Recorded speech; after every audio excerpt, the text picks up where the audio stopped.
विद्यार्थियों, आज हम देखने जा रहे हैं अपने चैप्टर सेकंड का टॉपिक कि किस प्रकार से इन्वर्स स्क्वायर लॉ से, व्युत्क्रम वर्ग नियम से गाउस के नियम का हम व्युत्पत्ति कर सकते हैं, उसका डेरिवेशन कर सकते हैं।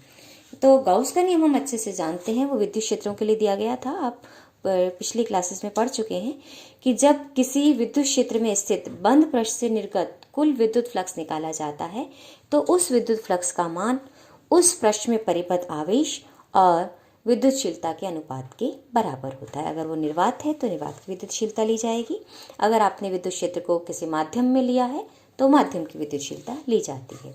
और व्युत्क्रम वर्ग नियम की अगर हम बात करें तो जो व्युत्क्रम वर्ग नियम है वो ये बताता है कि जो आपके पास जो भी हम राशि निकालने जा रहे हैं वो दूरी के वर्ग के व्युत्क्रमानुपाती है। जैसे कि हम गुरुत्वीय बलों में देखते हैं कि दो द्रव्यमानों के मध्य, दो मैसिव पार्टिकल्स के मध्य लगने वाला जो बल है वो उनकी दूरी के वर्ग के व्युत्क्रमानुपाती होता है। इसी तरह हम विद्युत क्षेत्र में भी पढ़ चुके हैं, कूलाम के बलों में भी पढ़ चुके हैं कि दो आवेशों के मध्य लगने वाला जो बल है वो उनके मध्य दूरी के वर्ग के व्युत्क्रमानुपाती होता है। तो यहाँ से अगर हम उस बल के आधार पर, क्योंकि हमें तो गाउस के नियम के लिए फ्लक्स चाहिए और फ्लक्स का मान हम जानते हैं E.dA होता है, यानी किसी पृष्ठ से निकलने वाला विद्युत फ्लक्स उसमें से कुल निकलने वाली कुल विद्युत बल रेखाओं की तीव्रता के संख्या के बराबर होता है। यानी हम फ्लक्स को लिखते आए हैं, अभी तक हमने देखा है कि किसी अल्पांश पृष्ठ में से निकलने वाला फ्लक्स फाई डिफाइन किया जाता है E.dA के द्वारा। या अगर यहाँ हम इसको इंटीग्रेट करेंगे तो मुझे क्या मिल जाएगा, अल्पांश पृष्ठ के लिए निकालेंगे तो हम E.dA हो जाएगा, और अगर टोटल फ्लक्स हमें निकालना है तो हम इसे इंटीग्रेट कर देंगे। और ये इसको यानी विद्युत फ्लक्स को निकालने के लिए गाउस का नियम किसको बता रहा है, विद्युत फ्लक्स को। तो किसी बंद पृष्ठ से, तो यहाँ हम ये बंद पृष्ठ के लिए एक सिंबल गोला बना देते हैं इंटीग्रेशन पे। तो बंद पृष्ठ से कुल विद्युत फ्लक्स जो है निर्गत, उसको निकालने के लिए यहाँ मुझे साफ दिख रहा है कि मुझे विद्युत क्षेत्र की तीव्रता का मान चाहिए। और विद्युत क्षेत्र की तीव्रता का मान हम निकाल सकते हैं आपके पास कौन से नियम से, कूलाम से नियम से। और कूलाम के नियम के अनुसार हम जानते हैं जो विद्युत क्षेत्र की तीव्रता है वो एकांक आवेश पर लगने वाले बल के बराबर होती है। और कूलाम के नियम से जब मैं बल लिखती हूँ तो उस बल को मैं लिख सकती हूँ 1/4πε0 Q इंटू, यहाँ पर हम इसको अपना एक टेस्ट चार्ज मार लेते हैं, Q इंटू Q/r²। तो ये बल जब मेरे पास एक के जिसको हम के भी लिख सकते हैं 1/4πε0 के भी होता है, तो इसको हम Q/r² भी लिख सकते हैं। और जब इसको मैं विद्युत क्षेत्र निकालती हूँ तो ये मान आ जाता है F/Q, तो यानी ये मान बन जाता है KQ/r²। और r कैप इसके दिखाता है दिशा को, क्योंकि तो यहाँ हम बल दिखाएंगे तो यहाँ मैं दिखाऊंगी r कैप। तो यहाँ से विद्युत क्षेत्र अगर मैं देखूँ तो व्युत्क्रम वर्ग नियम से निकाला हमने, क्योंकि कूलाम के नियम की हमने बात की है और कूलाम का नियम व्युत्क्रम वर्ग नियम है। तो व्युत्क्रम वर्ग नियम से किसी भी विद्युत क्षेत्र में किसी बिंदु पर स्थित जो विद्युत क्षेत्र की तीव्रता है वो दी जाती है 1/4πε0 Q/r² इंटू r कैप द्वारा। तो अब मैं यहाँ से विद्युत फ्लक्स निकालूँ अगर मैं, तो निकलने वाला कुल विद्युत फ्लक्स बंद पृष्ठ से, अगर विद्युत क्षेत्र पे मैंने लिया है कोई बंद पृष्ठ, तो उस बंद पृष्ठ से निकलने वाला कुल विद्युत फ्लक्स हो जाएगा। इसको हम E.dA से गुणा करके इंटीग्रेट करेंगे।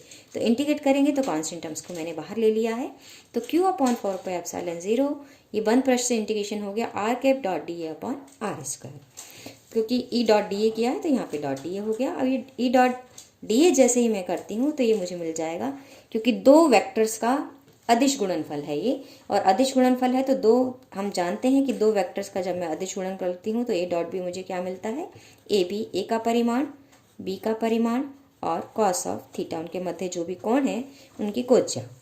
अब यहाँ पर अगर मैं देखूँ तो एक वेक्टर मेरे पास r कैप है तो उसका परिमाण हो जाएगा 1, और वेक्टर भी मेरा पास क्षेत्र पृष्ठ वेक्टर है तो इसका मान मैंने लिख दिया dA वेक्टर, और ये cos थीटा इनके मध्य बनने वाला कोण, ये कोज्या। अब यहाँ से अगर मैं देखूँ तो dA cos θ/r², जब हमने घन कोण की अवधारणा देखी थी तो मैंने देखा था कि किसी पृष्ठ के द्वारा किसी बिंदु पर बनने वाला कोण घन कोण होता है, और घन कोण dA cos θ/r² के द्वारा ही हमने लिखा था।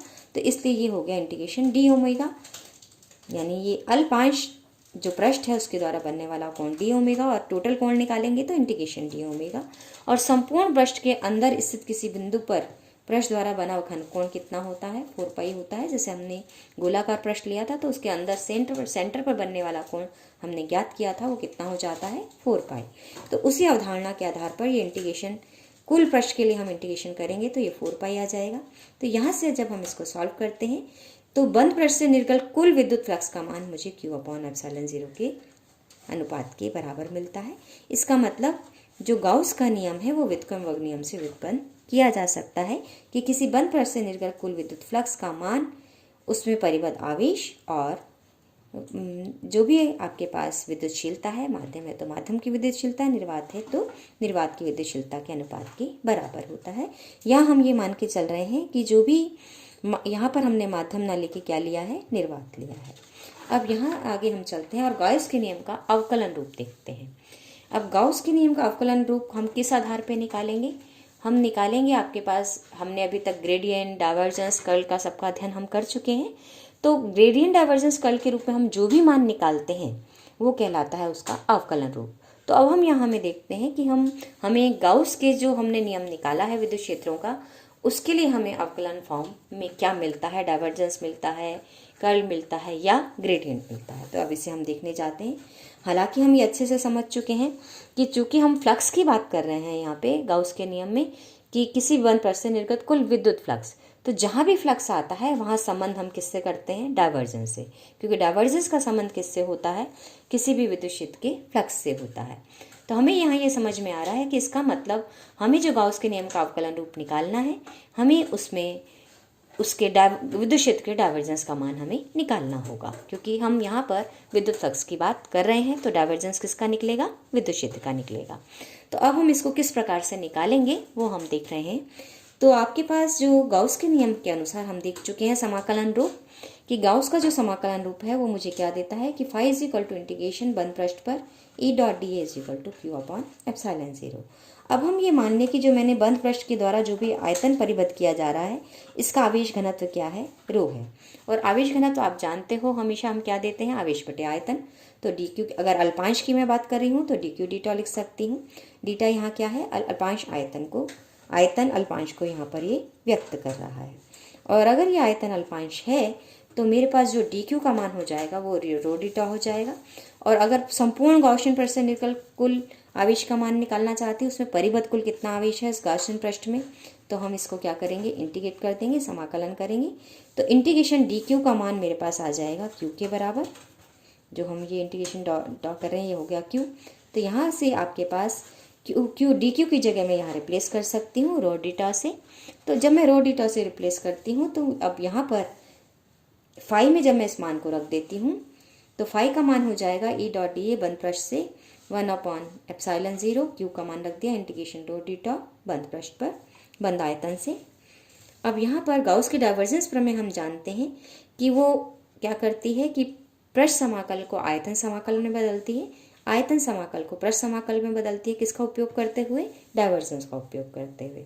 और ये हम डिराइव कर चुके हैं कि किसी भी सदिश के लिए जो सदिश क्षेत्र, किसी भी सदिश का बंद पृष्ठ से निकलने वाला जो कुल फ्लक्स है वो उसके डाइवर्जेंस के आयतन समाकल के बराबर होता है। यानी कि E.dA का जो इंटीग्रेशन है वो किसके बराबर होगा, डाइवर्जेंस A dτ के समाकलन के बराबर होगा। तो यहाँ से ये जो मान है E.dA को रिप्लेस करके मैं क्या लिख सकती हूँ, डाइवर्जेंस E dτ रख सकती हूँ। अब यहाँ पे दोनों तरफ मेरे पास आयतन समाकलन है, उसी पृष्ठ के लिए है, इसलिए मैं इसको अपने लेफ्ट हैंड साइड में लाती हूँ। जब मैं इसको लेफ्ट हैंड साइड में लाती हूँ तो ये बन जाएगा, dτ कॉमन है तो इंटीग्रेशन डाइवर्जेंस E - रो/ε0 = 0। अब ये 0 हो नहीं सकता है, इसलिए आपके पास, क्योंकि आयतन को हम एकदम ही शून्य कर देंगे तो हम पृष्ठ की बात ही नहीं कर सकते हैं, इसलिए हम इसको शून्य, क्योंकि इसका हम फिर इसको छोटे छोटे पृष्ठ आयतन समाकलनों में बांट के इसको पूरा समाकलन करके पूरे पृष्ठ के लिए काम कर रहे हैं, इसलिए ये वाली टर्म शून्य होगी कि डाइवर्जेंस E - रो/ε0 शून्य होना चाहिए। और अगर ये शून्य हो जाता है तो मुझे मिलता है डाइवर्जेंस E = रो/ε0, जो कि गाउस के नियम का कौन सा रूप है, अवकलन रूप है। तो गाउस के नियम के अवकलन रूप में हम विद्युत क्षेत्र के डाइवर्जेंस को विद्युतीय हमारे पास जो आवेश घनत्व है उससे हम रिलेट करते हैं। और एक चीज़ हमें और मालूम है कि ε0 × E हम विद्युत चुंबकीय में एक नया वेक्टर डिफाइन करते हैं और वो कहलाता है इलेक्ट्रिक डिस्प्लेसमेंट वेक्टर। इसलिए इस स्थिति में आपके पास d का मान चूंकि एप्सिलॉन 0 e है, इसलिए आपके पास यहाँ से एप्सिलॉन 0 e d बन जाएगा। तो divergence of d is equal to rho के बराबर हो जाता है। तो हम दो तरह से गाउस के नियम के अवकलन रूप लिख सकते हैं कि divergence is equal to rho upon epsilon 0 या फिर divergence d is equal to rho के बराबर। तो हम दोनों रूपों में गाउस का अवकलन रूप हम देख सकते हैं। अब हम डिफाइन करते हैं कि चुंबकीय क्षेत्रों के लिए गाउस का नियम क्या है। तो चुंबकीय क्षेत्रों के लिए अगर हम समाकलन रूप में देखें तो चुंबकीय रूप समाकलन में हम देखते हैं कि जो चुंबकीय क्षेत्र का रेखा समाकल है उसका तो मान मुझे पास शून्य नहीं होता है, लेकिन जब चुंबकीय क्षेत्र का मैं पृष्ठ समाकल करती हूँ यानी चुंबकीय क्षेत्र से निकलने वाला कुल फ्लक्स निकालती हूँ वो भी किसी बंद पृष्ठ से, तो उस फ्लक्स का मान मुझे क्या मिलता है, शून्य के बराबर। तो इसके अवकलन रूप में अगर हम देखें तो हम देख चुके हैं कि ये चूंकि बी डॉट डी ए है, फ्लक्स का मान बता रहा है ये भी, तो फ्लक्स का मान हमेशा किससे जुड़ता है, डाइवर्जेंस से जुड़ता है। इसलिए चूंकि निकलने वाला फ्लक्स शून्य है इसलिए डाइवर्जेंस बी का मान क्या हो जाएगा, शून्य के बराबर। अब यहां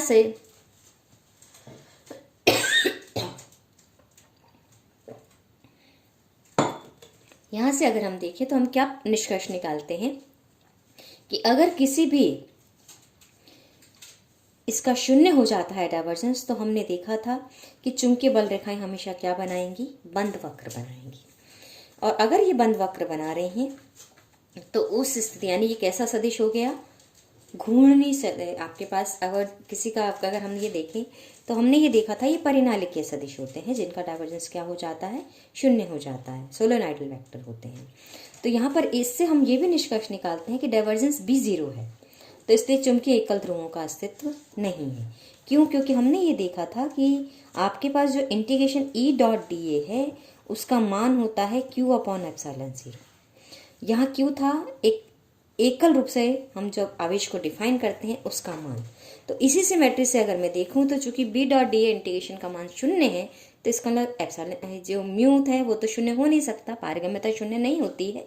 तो इसका मतलब जो चुंबकीय ध्रुवों की हम बात कर रहे हैं वो चुंबकीय ध्रुव एकल वहाँ पे नहीं है। इसलिए चुंबकीय ध्रुवों से जो संबंधित आवेश है जिसको हम चुंबकीय ध्रुव की प्रबलता भी कहते हैं तो वो क्या है, शून्य है। और शून्य है तो इसका मतलब चुंबकीय एकल ध्रुवों का अस्तित्व नहीं है।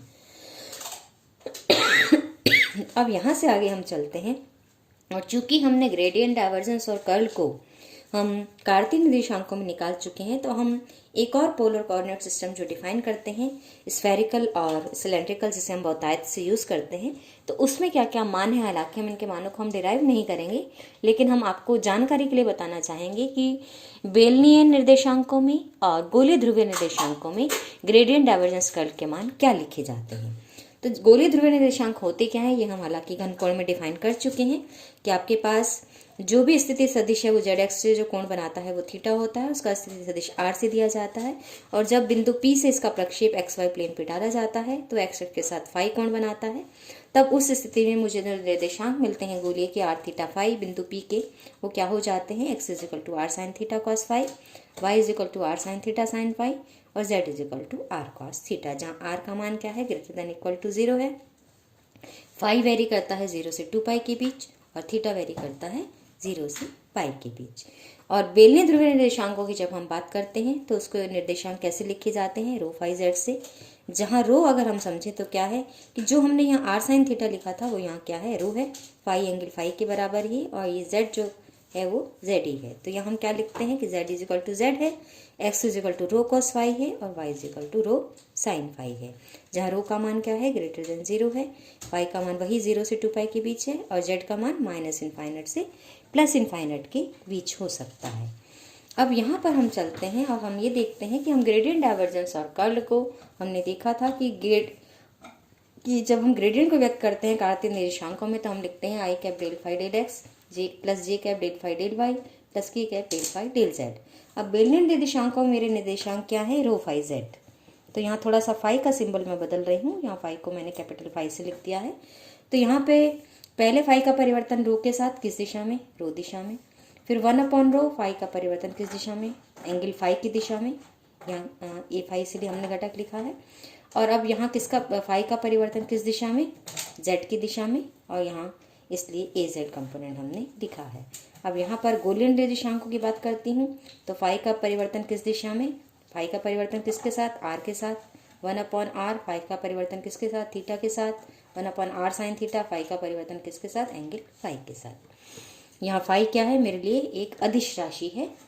अब यहाँ पे हम एक चूंकि ग्रेडियंट हमेशा किसका निकलता है, अदिश राशि का, तो फाई कैसी है, एक अदिश राशि है। और ये वाला फाई यहाँ पे क्या है, एंगल है।